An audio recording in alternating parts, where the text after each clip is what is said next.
In a world that never stops, there are still places where time slows down, where the wind speaks softly and the mountains keep secrets older than memory. Here, the rivers don't rush, they listen. The sunlight doesn't burn, it heals.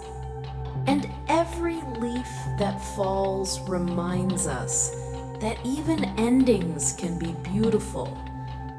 You don't need to go far to find peace. You just need to stop and listen. The earth is still whispering. Are you still listening?